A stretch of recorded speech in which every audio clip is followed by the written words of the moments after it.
Na tomhle turnaji z každého utkání zaznamenal gól a 2 asistence, takže se podílel z těch 12... Dobrý. Ze Stockholmu z haly Globen vám přejeme příjemné odpoledne. Dobré odpoledne. Švédsko, Finsko, to je vždycky Klid. Fido.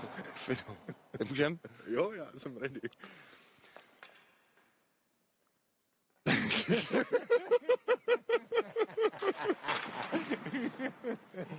Tak.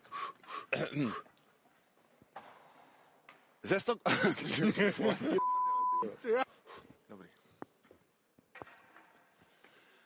Ze Stockholmu z haly Globen vám přejeme příjemné odpoledne. Co je, teď jsme byli v klidu, Já jsem z toho vypadl úplně.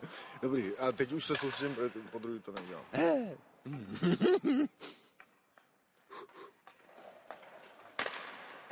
Ze Stockholmu z haly Globen vám přejeme příjemné odpoledne. Dobré odpoledne. Švédsko, Finsko, to je vždycky velké finále tohoto turnaje pod kopulí stockholmského Globu.